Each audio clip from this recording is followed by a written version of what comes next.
Irmãos e irmãs, graça e paz. Vamos refletir o texto de João, capítulo 6, versículos do 14 ao 21, que diz o seguinte: Vendo, pois, os homens o sinal que Jesus fizera, disseram: Este é verdadeiramente o profeta que devia vir ao mundo. Sabendo, pois, Jesus que estavam para vir com o intuito de arrebatá-lo para o proclamarem rei, retirou-se novamente sozinho para o monte. Ao descambar o dia, os seus discípulos desceram para o mar e, tomando um barco, passaram para o outro lado, rumo a Cafarnaum. Já se fazia escuro e Jesus ainda não viera ter com eles. E o mar começava a empolar-se, agitado por um rijo vento que soprava. Tendo navegado uns 25 a 30 estádios, eis que viram Jesus andando sobre o mar, aproximando-se do barco, e ficaram possuídos de temor. Mas Jesus lhes disse: Sou eu, não temais. Então eles, de bom grado, o receberam, e logo o barco chegou ao seu destino. Irmãos e irmãs, há muito tempo o povo da Palestina espera pelo Messias, o Salvador, ungido. E a multidão que segue a Jesus é composta de pessoas que estão doentes, famintas e cansadas da exploração dos governantes políticos, no caso o governo romano, e religiosos, no caso o Sinédrio. Nesse contexto, as ações de Jesus, elas são vistas e analisadas sempre a partir das profecias, que falam sobre os sinais que identificariam o Messias. O versículo 14 diz que alguns homens veem o sinal que Jesus fez e se convencem de que Jesus é um profeta que tinha de vir. E que sinal foi esse? Jesus havia alimentado com 5 pães e 2 peixes quase 5.000 pessoas. E ainda sobrou. Acontece que dar comida ao povo era um dos sinais do Messias, do profeta, que deveria vir e salvar Israel. E esse sinal era simbolicamente mais significativo, mais importante do que uma cura ou um exorcismo. Por quê? Porque ao receber o alimento, vem à memória das pessoas, da multidão, uma profecia de Moisés feita por ele ainda no Êxodo, Deuteronômio 18:15, que diz o seguinte: O Senhor teu Deus te suscitará um profeta do meio de ti, de teus irmãos, semelhante a mim, a ele ouvirás. Assim, alimentar ao povo era um sinal messiânico. Por quê? Porque renovava os sinais do Êxodo. Como Moisés alimentou o povo no deserto, agora Jesus estava alimentando a multidão ali na Palestina. Então, para essa multidão, Jesus é o segundo Moisés. Ele é o Messias que veio para libertar Israel para sempre. O problema é que para eles Jesus é um personagem da antiga aliança. Eles não conseguem ver que houve uma mudança de época.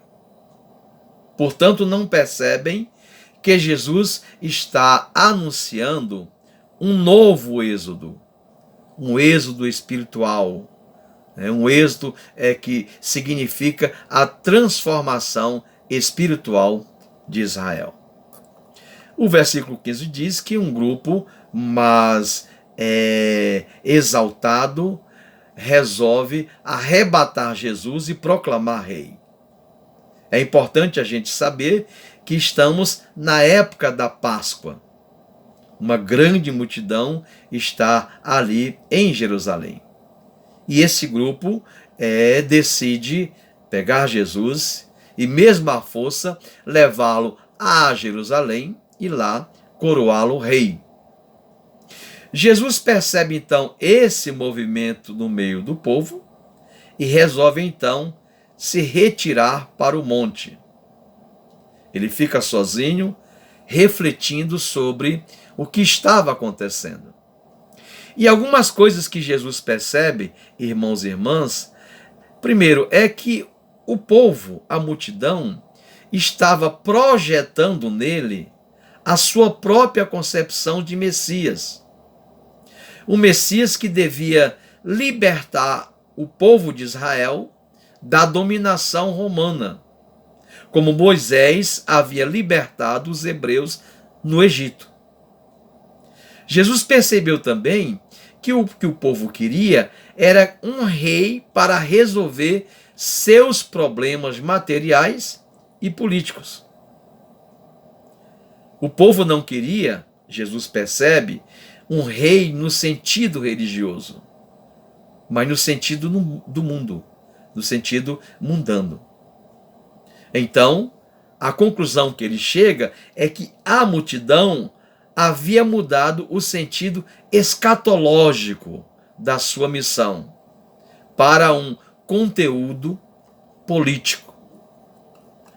Os versículos 16 e 18 diz que os discípulos então descem para o mar, esperam um tempo ali onde havia comido e tomam um barco, resolvem ir para Cafarnaum, atravessar o lago e deixam Jesus lá sozinho. O texto de João, irmãos e irmãs, é diferente de Marcos e Mateus, que escrevem também para um público diferente.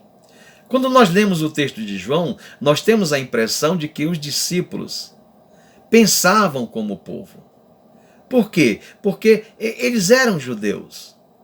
E quando veem a reação de Jesus, se afastando do meio da multidão, eles então resolvem descer o lago, sobem um barco e resolvem voltar à cidade de Cafarnaum. Talvez para recomeçar suas vidas, ao invés de ficarem com Jesus do outro lado do lago. Os versículos 19 a 21 diz que eles haviam navegado, remado mais ou menos 5 ou 6 quilômetros, quando reconhecem Jesus andando sobre o mar, aproximando-se do barco. A presença de Jesus, então, causa neles um medo. Talvez eles tenham medo de serem repreendidos por Jesus, ou sofrerem alguma represália de Jesus por terem desertado, por terem desistido da missão, por terem ido embora e não esperado por ele. Mas Jesus grita: sou eu, não temais. Então acontece algo maravilhoso, irmãos e irmãs. Os discípulos percebem que Jesus é Deus. Por quê? Porque somente Deus pode caminhar sobre as águas, de acordo com textos do Antigo Testamento. E quando Jesus diz, sou eu, vem à memória deles o nome do Deus libertador, Javé, lá no Êxodo. E percebe então definitivamente que Jesus é o Deus que o liberta. Então chamam Jesus para entrar no barco, ele não sobe, e logo em seguida o barco chega ao seu destino. Algumas lições que nós podemos tirar desse texto, irmãos, para as nossas vidas, estão relacionadas aos versículos 16 e 17, que diz que os discípulos descem ao mar, pegam o barco e vão embora, deixando Jesus para trás. E a principal razão deles agirem assim, irmãos e irmãs, é que, assim como a multidão, os discípulos pretendiam moldar Jesus de acordo com seus interesses, de acordo com o seu projeto, a sua visão do que deveria ser o Messias. Ora, irmãos e irmãs, nós aprendemos com os discípulos que, muitas vezes, nós agimos também assim, da mesma forma. Quando não conseguimos moldar os ensinamentos de Jesus e as suas exigências ao nosso modo. Geralmente sentimos saudades, do Egito, sentimos saudades da antiga vida e muitas vezes desejamos voltar. Mas nós não podemos esquecer, irmãos e irmãs, que o Jesus que nós imaginamos, o imaginamos a partir da nossa humanidade, que é falha, egoísta e pecaminosa.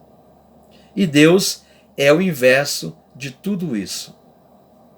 Assim como os discípulos, irmãos e irmãs, nós precisamos reconhecer que Jesus é o Deus que nos liberta, que nos salva, que nos ama e sempre vai ao nosso encontro, mesmo que estejamos confusos em nossa fé. E agora eu lhe pergunto, você moldou um Jesus para você ou foi moldado por ele? Que Deus nos abençoe e nos conceda sempre a graça da sua presença em nossas vidas, hoje e sempre. Amém.